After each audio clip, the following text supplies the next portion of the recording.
खूप चुकीचं शिक्षण आपण देतोय.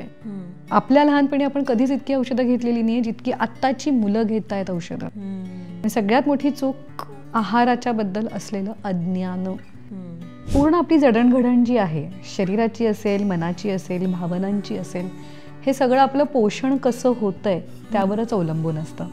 आणि म्हणूनच आहाराला अगदी बाळ पोटात असल्यापासून किंवा मी तर म्हणेन बीजावस्थेत असल्यापासून आहाराला महत्व असतं. तर आपण आहाराचा विचार एवढाच करतो की कॅल्शियम जात आहे ना, प्रोटीन्स जात आहेत ना, फॅट्स नको आहेत, व्हाईट विष जे आहे म्हणजे साखर ते नाही ना जाते. अशा सगळ्या बाबतीत हा खूप उथळ विचार झाला. प्रत्येक पदार्थाला वेगवेगळ्या पैलूंनी बघितलं जातं. आपण एकच अँगल घेऊन बघतो पदार्थाला. मुलांच्याच बाबतीत बोलायचं तर आपण खरं तर इतकी प्रगती करतोय अनेक विविध क्षेत्रांमध्ये, आरोग्याच्या बाबतीत झालेली नाही आहे. ही झाली असती तर जागोजागी इन्फर्टिलिटी सेंटर्स उभे राहिले नसते. हे प्रगतीचं लक्षण नाही आहे. किंवा पेडियाट्रिक्सचे दवाखाने तुडुंब ओसंडून वाहत असतात. जरा सीझन बदलला की तुमचं मूल आजारी असतं. तुम्ही वॅक्सिनेशन करता तरीही तुमचं मूल आजारीच असतं. शरीर इतकं सुंदर आहे ना, ज्यावेळी आपल्याला चव लागत नाही गोष्टींची त्यावेळी शरीराची अशी इच्छा असते की आपण अन्न घ्यायला नको, म्हणून तो चव लागू देत नाही. चव न लागणं हे शरीराने तयार केलेला एक प्रकारचा रिफ्लेक्स असतो. आपण त्याच्यावर मात करतो किंवा आपण तीव्र चवीचं खातो. तर हे आजारी असण्याचं लक्षण आहे. तुम्हाला जर साध्या चवी कळत नसतील तर आजारी असल्याचं लक्षण आहे. नमस्कार मंडळी, मी स्मिता शेवाळे. चारची कॉफी स्मिता बरोबर या इन्फॉर्मेटिव्ह गप्पा सत्रामध्ये तुमच्या सगळ्यांचं अगदी मनापासून स्वागत आहे. बालक, पालक आणि आयुर्वेद अशी आपली सिरीज सुरू आहे.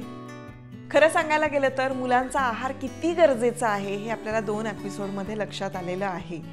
मुलांच्या आहाराला प्राथमिकता देणं हे खूप गरजेचं आहे, कारण त्यामुळे आपली पुढची पिढी ही सदृढ आणि सशक्त होणार आहे. मुलांचं स्वास्थ्य जर छान टिकवून ठेवायचं असेल तर ते काय खातात याकडे लक्ष देणं गरजेचं आहे, हे आता आपल्याला कळलेलं आहे.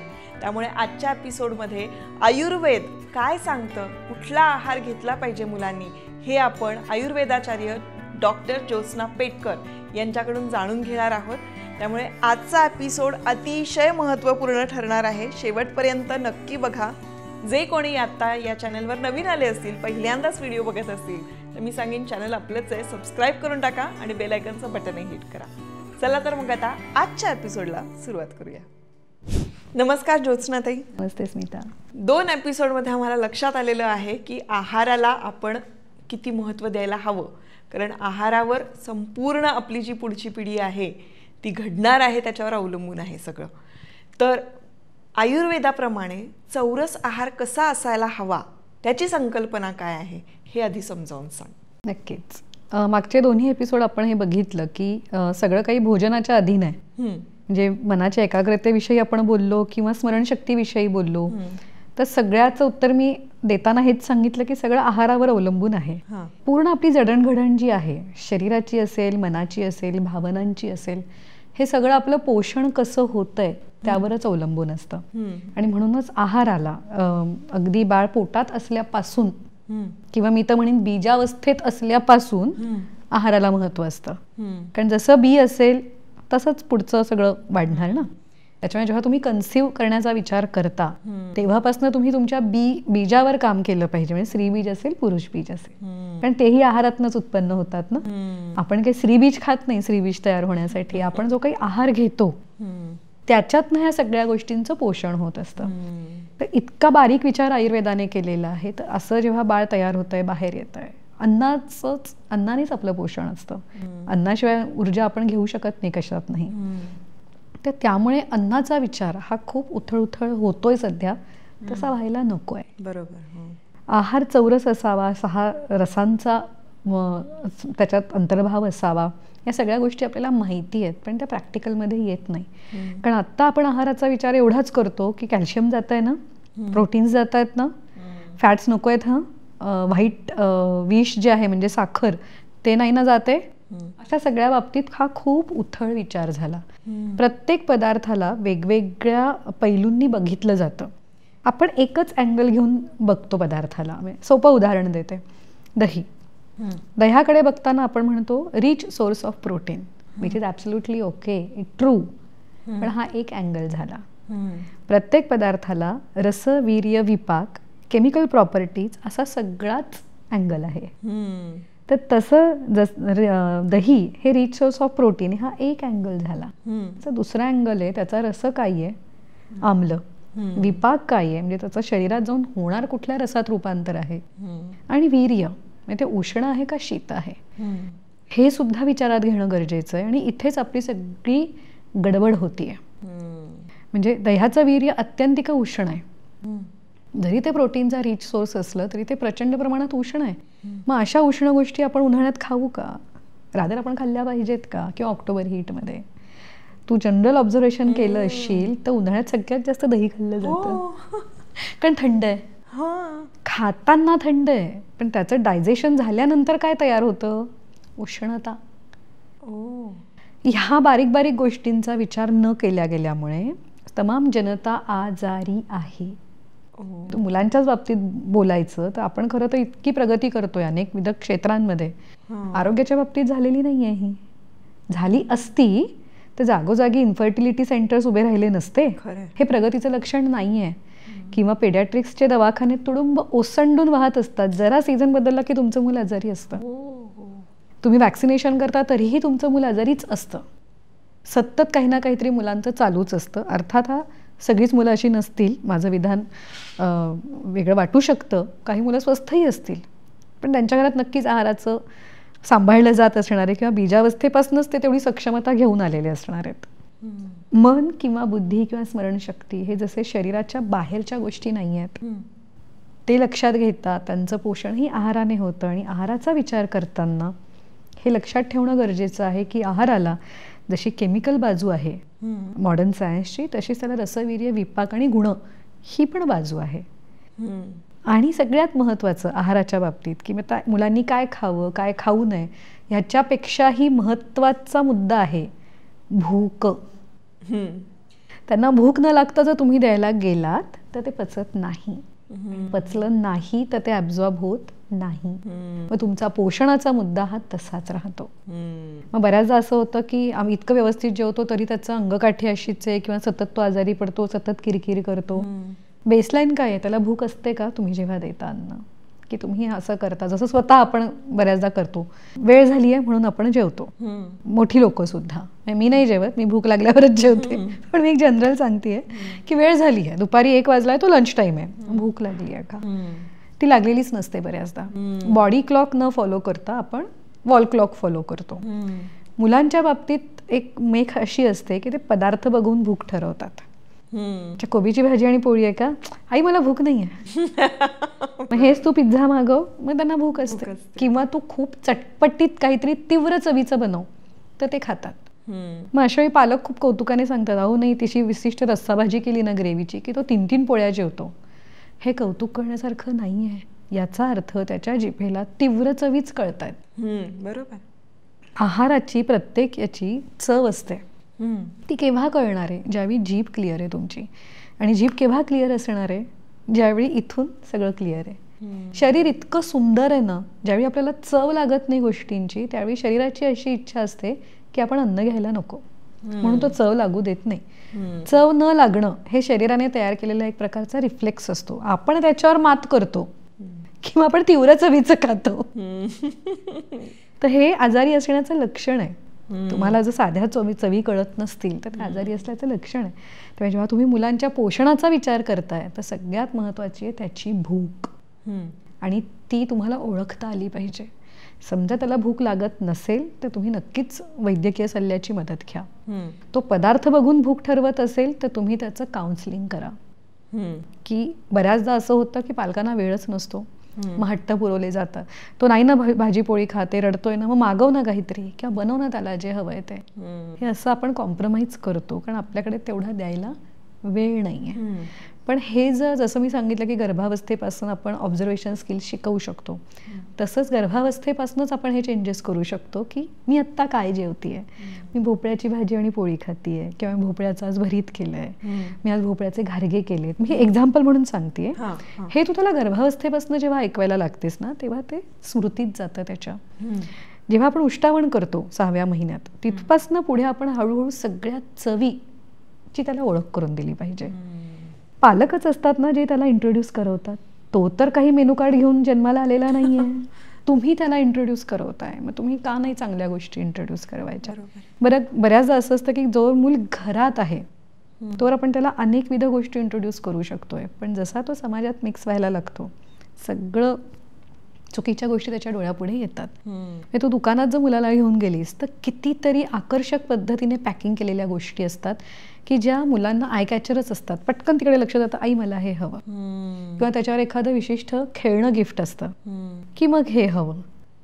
तर हे जेव्हा बाहेर तुम्ही पडणार आहात, घरात तुम्ही किती कंट्रोल करणार आहात मुलांना. बाहेर जेव्हा मुलं पडतील, एकमेकांच्या घरी बर्थडे पार्टीजला जातात, नको ते खाणं होतं. आणि बरोबर birthday parties without pav bhaji, without अजून काहीतरी पिझ्झा, पास्ता, मग त्याच्यासोबत कोल्ड ड्रिंक्स, आईस्क्रीम्स. ओव्हरऑल तुम्ही बर्थडे पार्टीज बघितल्या, पालकांनी विचार केला तर कितीतरी होतात वर्षभरामध्ये की जिथे मुलं जातात. त्यांची क्लासचे फ्रेंड्स असतील, सोसायटीतले फ्रेंड्स असतील, शाळेतले फ्रेंड्स असतील, नातेवाईक असतील, या सगळीकडे बाहेरचं खाणं किती होतं की ज्याच्यात पोषण मूल्य काहीही नसतात. तर या पद्धतीने एक अख्खी पिढी आपण मेडिसिन्सच्या हवाली केलेली, आणि आपण स्वास्थ्य हे औषधांमधनं शोधतोय. खरं तर अन्न तारी अन्न मारी अन्न नाना विकारी, इतकं सोपं सूत्र आहे. आणि रोज रोज तेच खाऊन कंटाळा येतोच कसा. आपल्याकडे इतक्या विविध रेसिपीज सांगितलेल्या आहेत, नाश्त्यापासून सणावारांच्या खाण्यापर्यंत विविध रेसिपीज आहेत. त्यातल्या आपण आलटून पालटून जरी बनवल्या त्या सीझनला योग्य, तरी मुलांना कंटाळा यायला नको आहे. आणि पुन्हा तेच आहे की तुम्ही साधक बाधक चर्चा करताय का. अन्न हे ऊर्जेसाठी आपण खातो, जिभेसाठी नाही. हा खूपच एक तात्विक विचार वाटेल की लहान मुलांना एवढं फिलॉसॉफिकल आपण बोलू शकतो का. अगदीच बोलू शकतो, लहानपणापासून बोलू शकतो. किंवा आपण ते 10 वेळा त्यांच्या कानावर पडलं तर त्यांना ते कधीतरी कळेल. तेच ना, म्हणजे स्मृतीत कुठल्या जातात जे तो वारंवार ऐकतोय. आणि मुळात तुम्ही घरात फॉलो करताय का आधी आई वडील. दुसरी एक कॉन्सेप्ट म्हणजे मला खूप आश्चर्य वाटतं, मी आता गेली 24 वर्ष प्रॅक्टिस करतेय, पण लोकांना कुठल्या सीझनला कुठलं फळ येतं हे सांगावं लागतं. म्हणजे मला खूप आश्चर्य वाटतं की आपल्याला ह्या गोष्टी नकळतपणे माहिती होत्या. बहुतेक आपली ऑब्झर्वेशन स्किल्स मोबाईल नसल्यामुळे जास्त असावीत त्यावेळी. नाही, तेव्हा आपण खात होतो आणि आई जे देईल ते खात होतो. हॉटेलिंग हा प्रकारच नव्हता आपल्याकडे. लगेचच त्याच्या गाड्या हातगाडीवर यायचे, म्हणजे पेरूचं सीझन आहे किंवा मग जो सीझन असेल ते फ्रुट्स यायचे आणि मग ते आपण घ्यायचो. आता ते तसं होत नाही, कुठल्याही सीझन मध्ये काहीही अवेलेबल आहे. आणि मुळात त्याची गंमत गेली आहे एक्झॅक्टली की पेरूचा सीझन किंवा अंजीरचा सीझन, आपण अंजीर खाऊया, हे जे पूर्वी व्हायचं तसं आता होत नाही, कारण त्याचं आकर्षणच वाटत नाही. सतत उपलब्ध आहे. अभाव हा जो पदार्थ आयुर्वेदात किंवा दर्शनशास्त्रांनी मानलेला आहे, अभाव हा एक पदार्थ आहे. म्हणजे तुम्ही अभाव क्रिएट करा, त्याच्याशिवाय त्याची व्हॅल्यू नाही राहत. तुला एक सोपं उदाहरण देते कसं आपण चुकीच्या पद्धतीने जातो मुलांच्या बाबतीत विशेषतः. आता आंबा कुठल्या सीझनला येतो. एप्रिल मे हा त्याचा ऍक्च्युअल सीझन आहे. तो त्याच्या खूप आधी येतो हा भाग. आता त्याबद्दल आपण नको बोलायला, तो कमर्शियल विचार असतो. कारण सगळा म्हणजे जानेवारीपासून लोक आंबे, आमच्याकडे आत्ताच आंबा आला वगैरे कौतुकाने सांगतात. ते आपण खूप चुकीचं जगतोय. त्यातला एक प्रकार म्हणजे एप्रिल मे सोडून मग तुम्ही त्यावेळी येणारा आंबा, काही पालक काय करतात, फ्रोझन करून ठेवतात आणि मग तो वर्षभर मुलांना देतात आणि कौतुकाने सांगतात, आवडतो ना खूप म्हणून मी फ्रीज करून ठेवतो, किंवा मिळतो सुद्धा बाजारात फ्रोझन. आता ज्या ऋतूत जी गरज आहे तेच निसर्ग देत असतो, ते त्याच ऋतूसाठी बनलेलं असतं. ते तुम्ही फ्रीज करून मग नंतर त्या वेगवेगळ्या ऋतूंमध्ये जर खाल्लं तर त्याचा फायदा होणार आहे का नुकसान. म्हणजे तुम्ही मुलाला सांगताय की जीभ जे सांगेल ते खरं. खूप चुकीचं शिक्षण आपण देतोय. आपल्या लहानपणी आपण कधीच इतकी औषधं घेतलेली नाही जितकी आत्ताची मुलं घेत आहेत औषधं. सगळ्यात मोठी चूक आहाराच्या बद्दल असलेलं अज्ञान. ऋतूनुसार आहार असावा. तुम्हाला स्वस्थ राहायचं आहे ना, तुम्हाला डॉक्टरांकडे कमीत कमी जायचं आहे, ऋतूनुसार आहार असावा. म्हणजे माझी मुलगी शिकत असताना मला एकदा म्हणाली होती की अम्मा, if an apple keeps a doctor away, what does keep a vaidya away. म्हटलं ritucharya will keep you away from any vaidya. तर त्याच्यावर माझे जे म्हणजे मेडिकल फील्डमधले मित्रमैत्रिणी आहेत ते म्हणाले, म्हणजे सोपं आहे की आपल्या पोटावर पाय येईल. म्हटलं नाही, प्रज्ञापराधावर माझा खूप विश्वास आहे. प्रज्ञापराध म्हणजे बुद्धी आपल्याला सांगत असते की हे खाणं चुकीचं आहे, हे या ऋतूतलं नाहीये, खरंय. पण मन ते म्हणतं खा ना, काय होतंय, त्याला प्रज्ञापराध म्हणतात. तर ते इतकं सहज आहे आत्ता कंट्रोल नसल्यामुळे की रुग्ण तयार होत राहणार आहे. आता गमतीचा भाग सोडून देऊयात, पण जर तुम्हाला खरोखर स्वस्थ मूल हवंय, हे बघ, शरीर स्वस्थ असेल, कमीत कमी औषधं घेत असेल, तरच मन स्वस्थ असणार आहे आणि तरच त्याची बुद्धीची क्षमता, त्याची स्मरणशक्ती, ह्याच्यावर तुम्हाला उत्तम रिझल्ट दिसणार आहे. तर ते कशाने येतं? दोनच सोप्या गोष्टी आहेत. एक म्हणजे भूक असल्याशिवाय द्यायचं नाही आणि दुसरं खाणं कायम ऋतूनुसार असावं. या 2 गोष्टी जरी तुम्ही पाळल्या तर तुम्हाला मुलाच्या मानसिक, भावनिक आणि शारीरिक स्वास्थ्याची काळजी करण्याचं कारण नाही. अशा चौरस आहार म्हटलं तर आपण हाच म्हणू शकतो ना, जे की जे रोजचं जीवन आहे आपलं, ते कंटाळा न करता ते वेगवेगळ्या पद्धतीनं आपण ते, म्हणजे सगळ्या भाज्या खाणं म्हणा किंवा, आणि तुम्ही खूप निग्रही राहायला पाहिजे की ही भाजी आहे, ती केलेली आहे, ती सगळ्यांनी खायची आहे. याच्यातनं काय जातं हे मी आई म्हणून तुला सांगते. बरोबर. पण ती मी खाणार नाही, उपाशी राहा, ही स्ट्रिक्टनेस तुम्हाला आलाच पाहिजे. त्याच्याशिवाय अन्नाची व्हॅल्यू नाही कळणार. खूप सोपे त्याच्यात गोष्टी असतात की तुम्ही भाजी घ्यायला घेऊन जा ना मुलांना. ती भाजी कुठून नेते, त्याला तयार व्हायला किती दिवस लागतात, ती कुठल्या शेतातनं आपल्यापर्यंत आली आहे, का नाही दाखवायचं? मुलं चौकस बुद्धीची असतातच. मग आपण आज स्वतः जर दोडके विकत आणले तर दोडक्याची भाजी कशी करून बघायची? वेळ असेल तर आठवड्यातनं खरंच ह्या गोष्टी करा, त्याचे खूप पॉझिटिव्ह रिझल्ट्स मिळतात. ते मूल खातं, स्वतः बनवलेलं तर अगदीच खातं. म्हणजे मी गोकुळला हे प्रयोग खूप केले. म्हणजे गेल्या 12 वर्षात तर मी ऋतूनुसार आहार हे तर आमचं मुख्य शिक्षण असतं आणि प्रत्येक ऋतूला आम्ही की आमचं मिशन असतं, नो इलनेस मिशन नावाचं मिशन असतं की आम्ही ऋतू चेंजला आजारी पडणार नाही. मग समजा आता ऑक्टोबर हिट नुकताच झाला म्हणून की शरद ऋतू परिचर्या माझी काय असणार आहे, मी काय काय अवॉइड करेल, त्याचं लॉजिकल रिझनिंग पण त्यांना माहिती असतं. हे शिक्षणाचं सगळ्यात मोठं साधन आहे आणि ऋतुचर्या शिकणं, की मी शरद ऋतू आहे तर मी आंबवलेले पदार्थ खाणार नाही, मी मांसाहार करणार नाही किंवा मी आईस्क्रीम खाणार नाही. जे पाऊस संपला आणि शरद ऋतूची म्हणजे ऑक्टोबर हीट जाणवायला लागली की सगळ्यांचे पाय आधी आईस्क्रीमकडे वळतात किंवा कोल्ड्रिंक्सकडे वळतात. ते शरीरात उष्णता कशी वाढवतात ह्याचं व्यवस्थित सायंटिफिक त्यांना रिझनिंग दिल्यानंतर त्यांचं हे सगळं प्रमाण कमी होतं. हे सगळं त्यांच्या घरी त्यांच्या रूममध्ये लावलेलं असतं आणि जे पालकही याला फॉर असतात आणि जी मुलं पण कटाक्षाने पाळतात ती आजारीच पडत नाही. बरोबर. त्यामुळे अब्सेंटी नाही. बरं, ते जे काही एक्स्ट्रा करिक्युलर करतायत म्हणजे खेळत असतील एखादा, त्या सगळीकडे त्यांची क्षमता दिसून येते. का? कारण ते आहार सांभाळतायत. कुठली गोष्ट आपण समजून घेतली की ती आपल्या बुद्धीला कळल्यानंतर ना आपोआप मला असं वाटतं की आपली बुद्धी आपल्याला सांगत असते. मन एक वेगळं सांगत असतं, बुद्धी जसं तू म्हणालीस असं बुद्धी ही मनावर मात करू शकते असं मला वाटतं. कारण ते ज्ञान आपल्याला असणं खूप गरजेचं आहे. म्हणजे आता हे सगळं आपण ऐकतोय, बऱ्याचदा माहीतही असतं आपल्याला, पण आपल्याला ते रिमाइंड करत राहणं आणि ते सतत रिमाइंड केल्यामुळे कधीतरी ते आपल्याला ते उतरतं आपल्या आचरणात असं.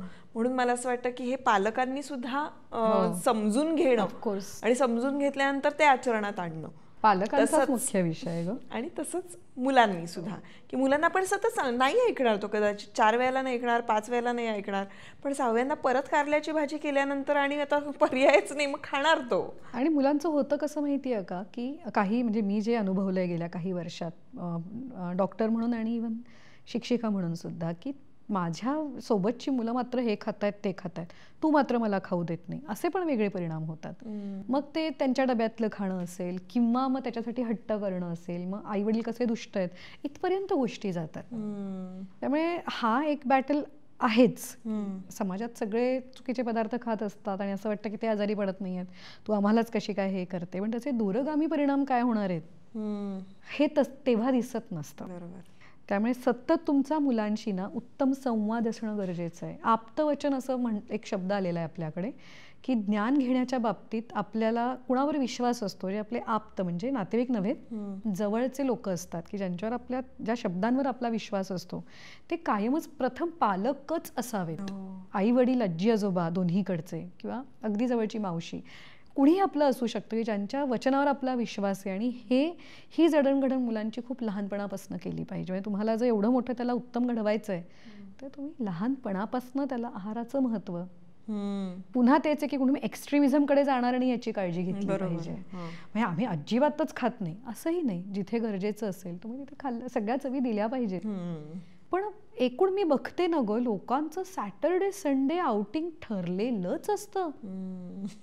तुम्ही भेटा एकत्र, पण तुम्ही सतत खाणं बाहेरच का? बाहेरचं इतकं कॉम्प्रोमाइज फूड असतं. पॅकेट फूड तर सगळ्यात जास्त कॉम्प्रोमाइज फूड आहे. आणि ते अशा पद्धतीने मांडलेलं असतं ना की मुलांना तर मुलं आकर्षित होतातच होतात. बिस्किटासारखी गोष्ट आहे, वाह्यात गोष्ट जगात बिस्किटा एवढी दुसरी कुठलीच नाही. तुम्ही जेव्हा ट्रॅव्हल करताय, अगदीच आजारी आहात, तेव्हा हलकं काहीतरी, हलकं म्हणण्यापेक्षा जे कॅरी करायला सोपं आहे, अशा वेळी तुम्ही बिस्किट खाणं योग्य आहे. तुम्ही रोजच जर वेगवेगळ्या पद्धतीचे बिस्किट्स खात असाल तर ते किती चुकीचं आहे. बरोबर. एरवी तुम्ही साखरेची किंवा याची काळजी करणारे बिस्किटांमधनं किती प्रचंड प्रमाणात कॉर्न शुगर जाते तुम्हाला कल्पना पण नाही आहे. आणि मुलांनी सगळं खायला पाहिजे असा एक काहीतरी जावई शोध असतो की नाही, तुम्ही फार पथ्य सांगता, मुलांनी सगळं खाल्लं पाहिजे, सगळं पचवता आलं पाहिजे. मुळात त्याची क्षमता आहे का? निजेला दोंडा आणि भुकेला कोंडा ही त्याची क्षमता आहे का? ती डेव्हलप न होताच तुम्ही म्हणता त्याने सगळं खाल्लं पाहिजे, असं नाही आहे. बरोबर. म्हणजे इतके दूरगामी परिणाम त्याचे. म्हणजे तुम्हाला आत्ता 20-30ला होणाऱ्या आजारांचे रूट कॉज हे तुमच्या लहानपणाच्या खाण्यात दडलेलं असतं. बरोबर. तू विचार कर ना, 30व्या वर्षी लोकांना मधुमेह आणि BP आणि हार्ट अटॅक्स सुरू झालेत, ऑटो इम्युन नावाचे डिसीजेस सुरू झालेत. अरे हे येत आहेत कुठनं? हे सगळे लाईफस्टाईल डिसऑर्डर्स आहेत. म्हणजे माझ्या आधीच्या पिढीला, म्हणजे माझ्या आईच्या पिढीला आतापर्यंत माहिती नव्हतं की डायबिटीस आणि BP काय आहे. ते माझ्या पिढीला 40शीत सुरू झालेलं आहे. त्याच्याही आधी आता सुरू होत आहेत. हे खूप अलार्मिंग आहे. पालकांनी अलर्ट व्हायला पाहिजे. मुळात स्वतःच आधी सगळं खाल्लं पाहिजे तर मुलं खातील. मनावर साधक बाधक तुमची चर्चा झाली पाहिजे की खाऊ देत, तुझी मित्र खात आहेत, आपण खायचं नाही असं नाहीये, पण आपण हे ठराविक वेळेला खाऊयात. आता असा ऋतू आहे तसा आपण आहार घेऊयात. आपण आता म्हणतो की व्हायटमिन्स, मिनरल्स किंवा मग प्रोटीन, कॅल्शियम ह्याची कमतरता जी मुलांमध्ये आजकाल जाणवते, तर त्यासाठी कुठले सोर्सेस आयुर्वेद सांगतं की कुठल्या सोर्समधून आपल्याला या सगळ्या गोष्टी मिळणार आहेत, त्यासाठी कसा आहार असायला हवा? मुळात आयुर्वेदात कुठल्याही पद्धतीचं कॅल्शियम, मिनरल्स, विटामिन्स याचे उल्लेखच नाही आहेत. त्याच्यामुळे तुम्हाला कोणी असं सांगत असेल की या औषधांनी कॅल्शियम वाढतं, म्हणजे आयुर्वेदिक औषधांनी, तर ते वेगळं आहे. म्हणजे किंवा आयर्न वाढतं, असं आयुर्वेदात काही शब्दच आलेले नाही आहेत. त्याच्यामुळे हे आयुर्वेदाच्या याच्यात तत्वात बसत नाही. पण आयुर्वेदात ना खूप व्यवस्थितपणे तुम्हाला नियोजन करून दिलेलं आहे की कुठल्या गोष्टीने कुठल्या धातूचं पोषण होतं. आता जसं मी मघाशी उदाहरण दिलं की प्रत्येक गोष्टीला रसवीर्य, विपाक आणि मग मॉडर्न सायन्स प्रमाणे न्यूट्रिशनल व्हॅल्यूज असतात. तसंच आहे, कशातनं कॅल्शियम जाणार आहे, कशातनं आयर्न जाणार आहे, कशातनं विटामिन्स जाणार आहेत, कशातनं मिनरल्स जाणार आहे, हा एक विचार झाला. पण त्याच पदार्थातनं कुठल्या धातूचं पोषण होणार आहे हा दुसरा विचार झाला. आणि याचं तुम्हाला दोन्हीचं नॉलेज पाहिजे. म्हणजे समजा तुम्हाला डोळ्यांसारखा भाग आहे ज्याला आपण म्हणतो की नाही विटामिन A जायला पाहिजे आणि मग कॅरेट्स खाल्ले पाहिजे, हा एकांगी विचार झाला. डोळा हा पूर्णपणे स्निग्ध गोष्टींनी बनलेला आहे, त्याला स्निग्धतेचंच पोषण लागतं. म्हणजे तूप, लोणी या गोष्टी, हा दुसरा विचार झाला. आता हाडांचं पोषण घेऊयात. प्रत्येक पालकाचा हा कन्सर्न असतो, नेहमी त्याला कॅल्शियम सुरू केलं, विटामिन D3 सुरू केलं, कारण त्याची हाडं मजबूत नाही आहेत, तो हा गेम खेळतो, त्याला प्रोटीन्स मिळायला पाहिजेत. तर त्यातला फक्त आपण आता हाडांचा विचार करूयात. कॅल्शियम हाडांच्या स्वस्थतेसाठी आवश्यक असतं, तसं विटामिन D3 पण असतं. हा मॉडर्न सायन्सचा विचार झाला. आयुर्वेदात अस्थिपोषक गोष्टी सांगितलेल्या ज्याच्याने अस्थींचं पोषण होईल. डिंक नॅचरल, नैसर्गिकरित्या येणारा डिंक हा हाडांच्या वाढीसाठी सर्वश्रेष्ठ आहे. दुसरी नॅचरल गोष्ट जी हाडांच्या वाढीसाठी सर्वश्रेष्ठ सांगितली ती म्हणजे नारळ. अतिशय सोपी गोष्ट. तू बघ ना, साऊथ इंडियन लोकांचे केस बघ, ते इतके सुंदर का असतात? नारळाचा अंतर्भाव जास्त, कारण केस हा हाडांचा मळ सांगितलाय. तुमच्या केसांचं स्वास्थ्य तुमच्या हाडांवर अवलंबून असतं. तुम्हाला हाडं ठिसूळ होऊ द्यायची नाही आहेत ना, मग ठिसूळच्या विरुद्ध दुसरा गुणधर्म काय आहे? स्निग्ध. मग ती स्निग्धता जाते कशातनं? पुन्हा तूप, लोणी आणि त्याहीपेक्षा महत्त्वाचं हाडांच्या बाबतीत आहे ते म्हणजे नारळ. मग नारळाचं दूध असेल, ताज्या नारळाचं, किंवा वाळलेलं सुकं नारळ जे आपण वापरतो, ह्या गोष्टी ना आपल्या आहारात सहज होत्या बघ, पेरलेल्याच होत्या. ओलं नारळ आपल्या खाण्यात म्हणजे इकडच्या भागात हे जास्त आहे. बरोबर. त्याच्यातनं जी स्निग्धता जाते ती हाडांचं स्पेशली पोषण करते. बाळंतिणीला डिंकाचे लाडू का दिले जायचे? हाडांचं पोषण. तिथे कोरडं व्हायला नको, कारण सगळा स्निग्धता त्यातनं घेतली जाते. मग तसं तुम्ही नॅचरल कॅल्शियम देताय का? तुम्ही देताय ते सिंथेटिक वन आहे, ते आपल्या जागी महत्वाचं आहे. पण तुम्ही वर्षभराची बेगमी आत्ता या हिवाळा ऋतू जो सुरू होतोय त्याच्यात करून ठेवू शकता. मुलांना पचेल इतक्या डिंकाचा लाडू तुम्ही नक्कीच देऊ शकता. त्यात हे 3 महिने जे आपण वापरून घेऊ त्याच्या हाडांच्या पोषणासाठी, तर त्याला वर्षभर पुरणार आहे. तर ह्या पद्धतीने जेव्हा आपण विचार करू तेव्हा खरं स्वास्थ्य मिळेल. तुम्ही नुसतं त्याला प्रोटीन्स गेले पाहिजेत म्हणून तुम्ही प्रोटीनचा मारा करता, किंवा तुम्ही त्याला कॅल्शियम गेलं पाहिजे म्हणून कॅल्शियमच्या टॅबलेट्स देतात, आयर्नच्या टॅबलेट्स देता. ते त्यापुरता मर्यादित आहे. ते शरीरात ॲब्झॉर्ब होऊन मग काम झालं पाहिजे. ते आहारानेच होतं. बरोबर. आणि दुसऱ्या याच्यात मुद्दा असा आहे की जो मी वैद्य म्हणूनही मान्य करते, आपल्याला आहारच खूप कमी क्वालिटीचा मिळतोय आणि त्याला आपण काही नाही करू शकत. इतकं भेसळयुक्त अन्न आपण खातोय, इतकं वेगवेगळ्या खतांनी युक्त अन्न आपण खातोय की त्यातनं मुळातच पोषण मूल्य कमीच झालेली आहेत. म्हणजे धातूंच्या पोषणाच्या बाबतीत बोलायचं तर जसं मसल गेन किंवा मसल्सची पॉवर हा एक कन्सर्न असतो. मग ते आपण प्रोटीन्सकडे जातो. मग प्रोटीन्सचे विविध रिसोर्सेस आहेत. म्हणजे मांसाहार सगळ्यात महत्त्वाचा आहे, मग त्याच्यात मुख्य सोर्स येतो. पण मांसाहार सुद्धा आपण ज्या पद्धतीने करतो तो फार चुकीचा आहे. बरोबर.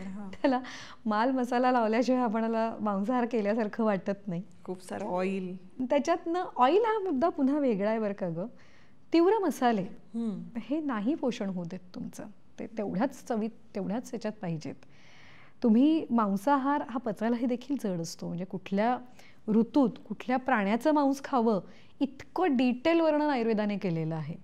पण ते सगळे प्राणी आता उपलब्ध नसतात जे वर्णन केलेले आहे. आपल्याला आता चिकन, मटण, अंडी, फार तर मासे, मग ते खाण्याचा देखील सीझन आहे. तुम्ही तो जाणून घ्या, मग तुम्हाला त्या मांसाचे पूर्ण गुणधर्म मिळतात आणि त्या पद्धतीने बनवा.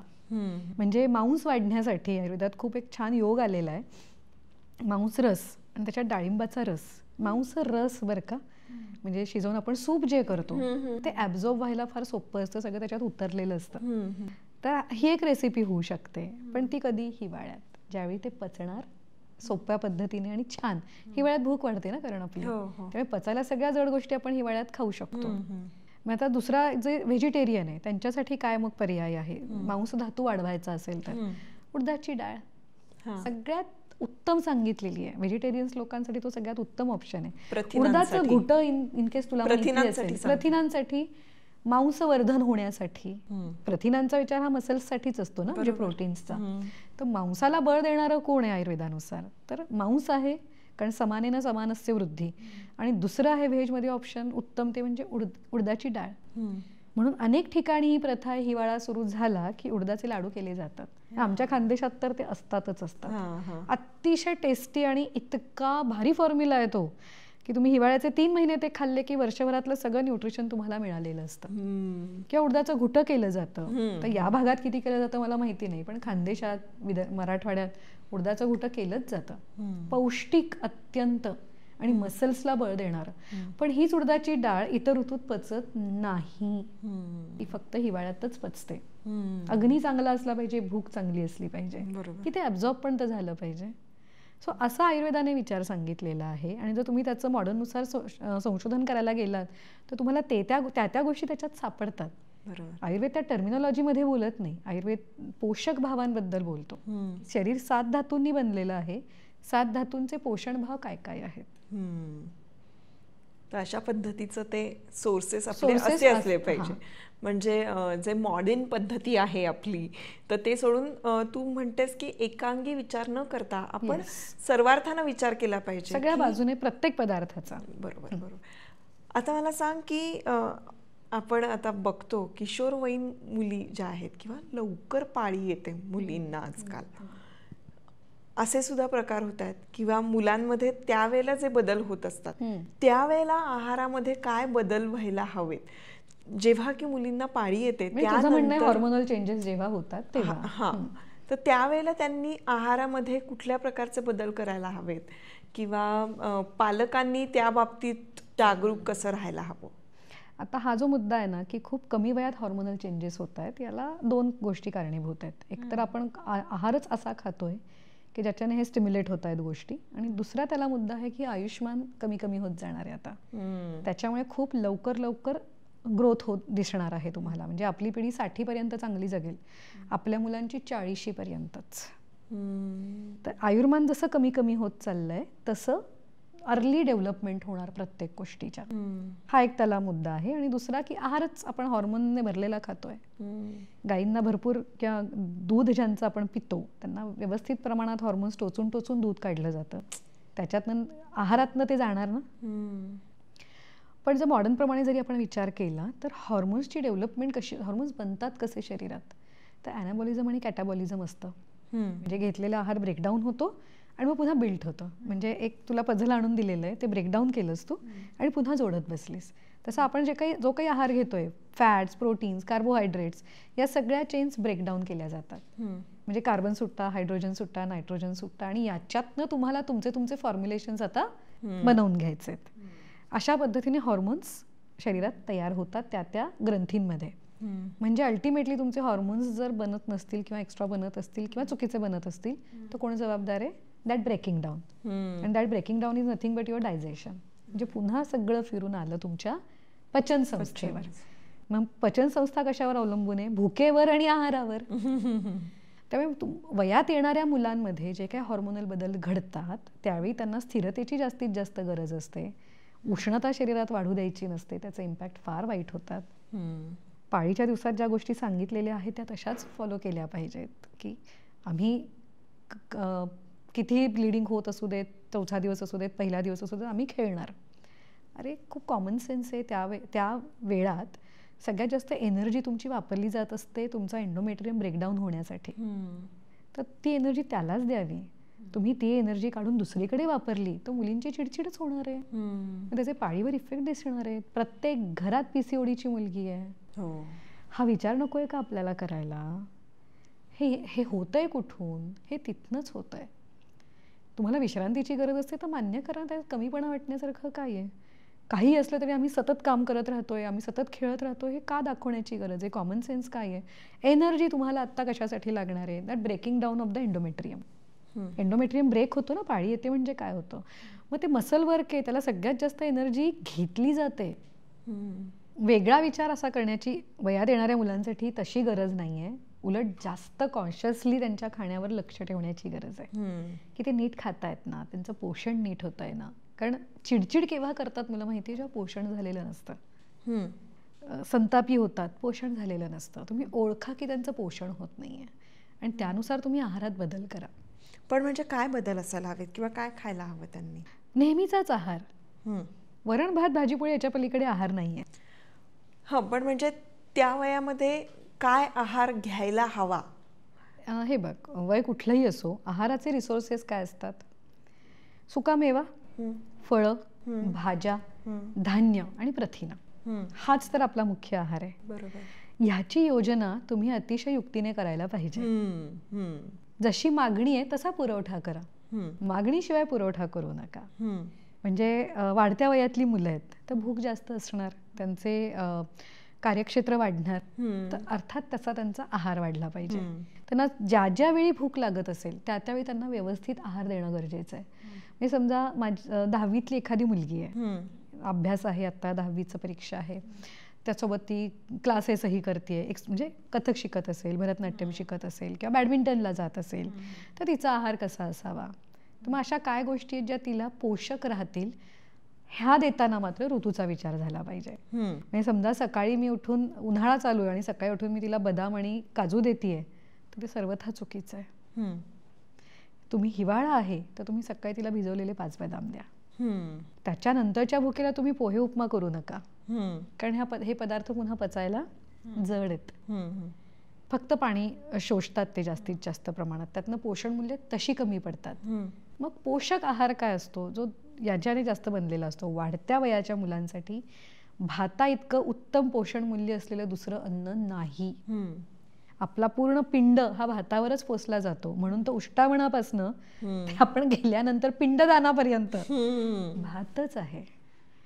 आपल्याला अक्षता टाकल्या जातात त्याही भाताच्याच टाकल्या जातात. का? हे बिंबवणं आहे की तुमच्या वाढीत भात किती महत्वाचा आहे. तुम्ही भाताचे अगणित प्रकार त्यांना पोटभरीच्या वेळी देऊ शकता ज्यावेळी खरी भूक आहे. आणि किती पदार्थ आपण भाताचे करू शकतो, किती, म्हणजे महिना संपेल पण आपल्या रेसिपीत संपणार नाही इतके भाताचे प्रकार आपण करू शकतो. तो प्रत्येकाच्या ना व्यक्तिपरत्वे आपल्याला तो आखावा लागतो. असं नाहीये की जनरलाइज होईल. जनरलाइज एकच होईल की हे 5च रिसोर्सेस असतात आणि ते तुम्ही युक्तीने वापरायचे असतात त्या त्या सीझननुसार आणि त्या त्या जिओग्राफिकल कंडिशननुसार. ग्रेट. सगळ्या गोष्टी आता कळलेल्या आहेत. आता आपण शेवटच्या टप्प्याकडे आलोय, त्यामुळे तिची गोल्डन टीप आहाराविषयीची जाणून घ्यायची.